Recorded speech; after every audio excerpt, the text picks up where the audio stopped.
Media sosial dan perbincangan warganet akhir-akhir ini diributkan tentang polemik tambang nikel di Raja Ampat.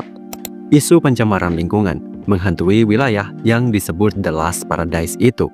Pro kontra terjadi di masyarakat, khususnya kanal-kanal media sosial terkait tambang di wilayah Raja Ampat ini. Pemerintah, selaku regulator, juga seolah gagap untuk menanggapi isu ini. Perbedaan narasi antar pejabat publik juga kerap membuat masyarakat semakin bingung. Padahal, seperti kata pepatah, tidak akan ada asap jika tidak ada api. Tidak akan ada tambang jika tidak ada izin dari pemerintah. Udahlah, skip ngomongin pemerintah. Nah, pada video Zona Kita Bercerita kali ini, gue akan ajak kalian untuk mengulik dasar hukum terkait aturan wilayah yang bisa digunakan untuk lokasi pertambangan. Sehingga seenggaknya, kawan Zona Kita nantinya bisa mendapat gambaran apakah sebenarnya Raja Ampat ini boleh dijadikan lokasi kegiatan pertambangan. Yuk simak sampai kelar video Zona Kita Bercerita kali ini ya.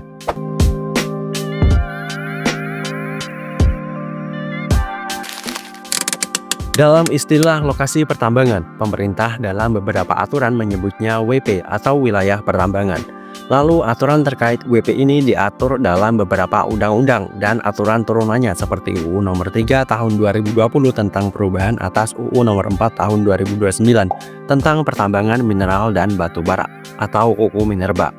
Lalu UU Nomor 11 Tahun 2020 tentang Cipta Kerja. Juga PP Nomor 96 Tahun 2021 tentang pelaksanaan kegiatan usaha pertambangan mineral dan batu bara.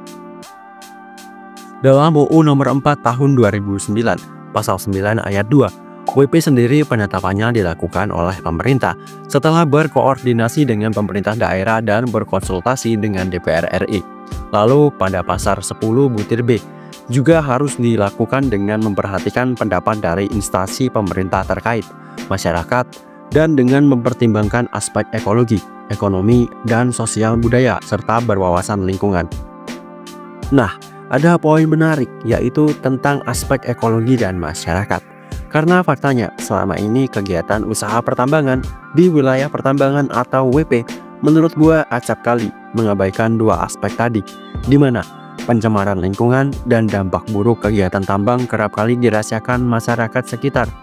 Nah, di sini akhirnya menjadikan kita sebagai masyarakat tentu bertanya-tanya peran pemerintah sebagai regulator yang terlihat tidak tegas menjalankan perannya untuk melakukan penindakan pelanggaran usaha pertambangan di Indonesia yang melanggar aturan, terutama terkait ekologis dan masyarakat tadi.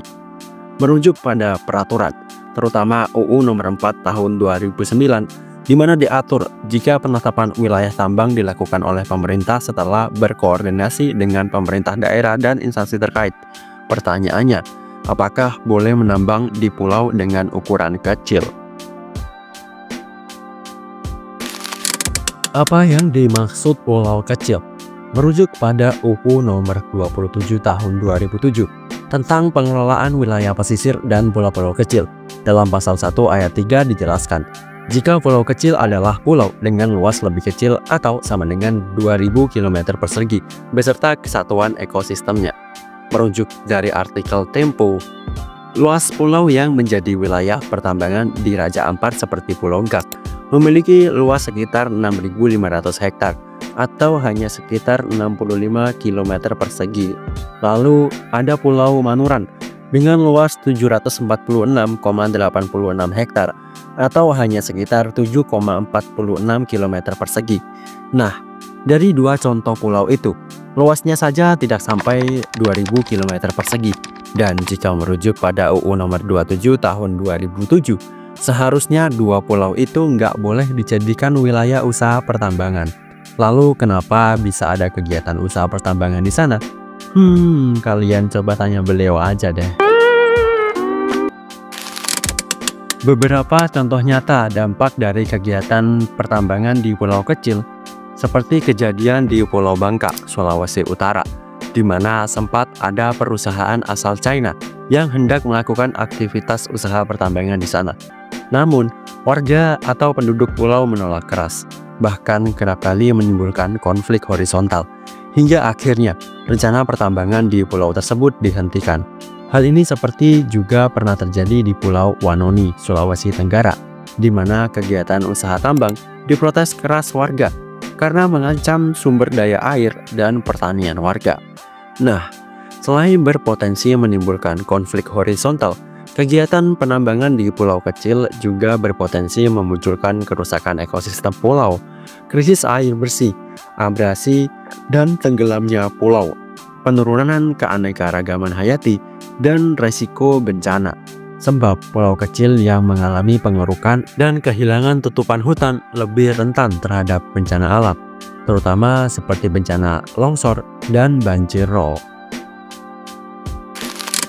Jadi kalau melihat dasar aturan hukumnya sudah jelas, jika kegiatan usaha pertambangan di pulau kecil itu dilarang, lalu potensi dampak yang ditimbulkan juga sangat besar jika aktivitas kegiatan usaha tambang tetap berlangsung, terutama bagi penduduk di pulau kecil tersebut. BTW, kawan Zona kita setuju nggak sih jika pulau kecil bisa digunakan sebagai lokasi usaha tambang? Atau sebaliknya, kawan-kawan merasa seharusnya tidak boleh dilakukan? Atau jika terjadi sebaliknya, segera dihentikan? Coba tulis opini kawan-kawan di kolom komentar ya. Sekian dulu konten Zona kita bercerita kali ini. Jangan lupa like, komen, dan subscribe. Thank you.